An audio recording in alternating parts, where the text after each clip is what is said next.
رمضان المبارک کے مہینے کی اہمیت اور اس کی امپورٹنس۔ کیا آپ نے کبھی سوچا ہے وہ کون سا لمحہ تھا جب آسمان کھلا اور زمین کی تقدیر بدل گئی؟ وہ کون سی رات تھی جب غار حرا کی خاموشی میں پہلا لفظ نازل ہوا، اقرا؟ وہ مہینہ کون سا ہے جس میں جہنم کے دروازے بند کر دیے جاتے ہیں، جنت کے دروازے کھول دیے جاتے ہیں اور شیاطین جکڑ دیے جاتے ہیں؟ یہ کوئی عام مہینہ نہیں، یہ ہے رمضان المبارک، اسلامی سال کا نواں مہینہ۔ لیکن حقیقت میں یہ صرف کیلنڈر کا ایک مہینہ نہیں، یہ وہ مہینہ ہے جس میں قرآن نازل ہوا، یہ وہ مہینہ ہے جس میں بدر کا معرکہ پیش آیا، یہ وہ مہینہ ہے جس میں مکہ فتح ہوا۔ یہ عبادت کا موسم ہے، یہ مغفرت کا دروازہ ہے، یہ تربیت کا مدرسہ ہے۔ اللہ تعالیٰ قرآن میں فرماتے ہیں، شہر رمضان الذی انزل فیہ القرآن۔ رمضان وہ مہینہ ہے جس میں قرآن نازل کیا گیا۔ یہ اعلان صرف ایک تاریخی بیان نہیں، یہ رمضان کی اصل پہچان ہے۔ نزول قرآن، تقدیر بدلنے والی رات۔ رات گہری ہے، مکے کی پہاڑیوں پر سناٹا ہے۔ غار حرا میں حضرت محمد صلی اللہ علیہ وسلم عبادت میں مشغول ہیں۔ اچانک فرشتہ وحی حاضر ہوتا ہے اور پہلی وحی نازل ہوتی ہے، اقرأ بسم ربک الذی خلق۔ یہ رمضان کا مہینہ تھا، یہی وہ لمحہ تھا جس نے انسانیت کی تاریخ کا رخ موڑ دیا۔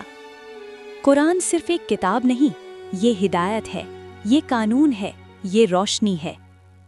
رمضان دراصل قرآن کا مہینہ ہے، اسی لیے نبی کریم صلی اللہ علیہ وسلم رمضان میں حضرت جبرائیل علیہ السلام کے ساتھ قرآن کا دور فرمایا کرتے تھے۔ یہ تعلق ہے رمضان اور قرآن کا جو آج بھی زندہ ہے۔ روزہ تقویٰ کی عملی تربیت۔ مدینہ منورہ، ہجرت کا دوسرا سال۔ اللہ تعالیٰ حکم نازل فرماتے ہیں، یا ایھا الذین آمنوا کتب علیکم الصیام۔ اے ایمان والوں، تم پر روزے فرض کیے گئے۔ روزہ صرف بھوک اور پیاس کا نام نہیں، یہ ضبط ہے، یہ صبر ہے، یہ نفس کی تربیت ہے۔ نبی کریم صلی اللہ علیہ وسلم نے فرمایا، جو شخص روزے کی حالت میں جھوٹ اور برے عمل نہ چھوڑے، اللہ کو اس کے بھوکا پیاسا رہنے کی کوئی ضرورت نہیں۔ یہ مہینہ انسان کو بدل دیتا ہے، دل نرم ہو جاتے ہیں، آنکھیں نم ہو جاتی ہیں، زبانیں ذکر میں مصروف ہو جاتی ہیں۔ رمضان میں ہر نیکی کا اجر کئی گنا بڑھا دیا جاتا ہے۔ یہ رحمت کا موسم ہے۔ غزوہ بدر، حق اور باطل کا فیصلہ۔ رمضان، ہجرت کا دوسرا سال۔ 313 مسلمان، سامنے 1000 کا لشکر، سامان کم، وسائل محدود، لیکن ایمان کامل۔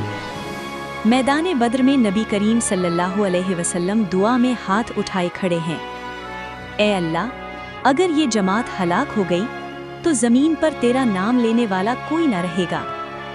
یہ رمضان تھا، اور اسی رمضان میں اللہ نے فرشتوں کی مدد نازل فرمائی۔ بدر کی فتح صرف ایک جنگ کی کامیابی نہیں تھی، یہ ایمان کی طاقت کا اعلان تھا۔ رمضان ہمیں یہی سکھاتا ہے، اصل قوت ایمان ہے، وسائل نہیں۔ فتح مکہ، رحمت کا عظیم منظر۔ 8 ہجری، رمضان کا مہینہ۔ وہی مکہ جہاں ظلم ہوا، جہاں صحابہ کو ستایا گیا، جہاں نبی کریم صلی اللہ علیہ وسلم کو نکالا گیا۔ آج 10,000 صحابہ کے ساتھ آپ صلی اللہ علیہ وسلم فاتح کی حیثیت سے داخل ہو رہے ہیں، لیکن سر جھکا ہوا ہے، تواضع سے بھرپور۔ کوئی انتقام نہیں، کوئی خون ریزی نہیں۔ آپ صلی اللہ علیہ وسلم فرماتے ہیں، آج تم پر کوئی گرفت نہیں، جاؤ تم سب آزاد ہو۔ یہ رمضان کا پیغام ہے، معافی، رحمت، درگزر۔ فتح مکہ نے ثابت کر دیا کہ رمضان طاقت کا نہیں، رحمت کا مہینہ ہے۔ لیلۃ القدر 1000 مہینوں سے بہتر رات۔ رات خاموش ہے، آسمان صاف ہے، دل دھڑک رہے ہیں۔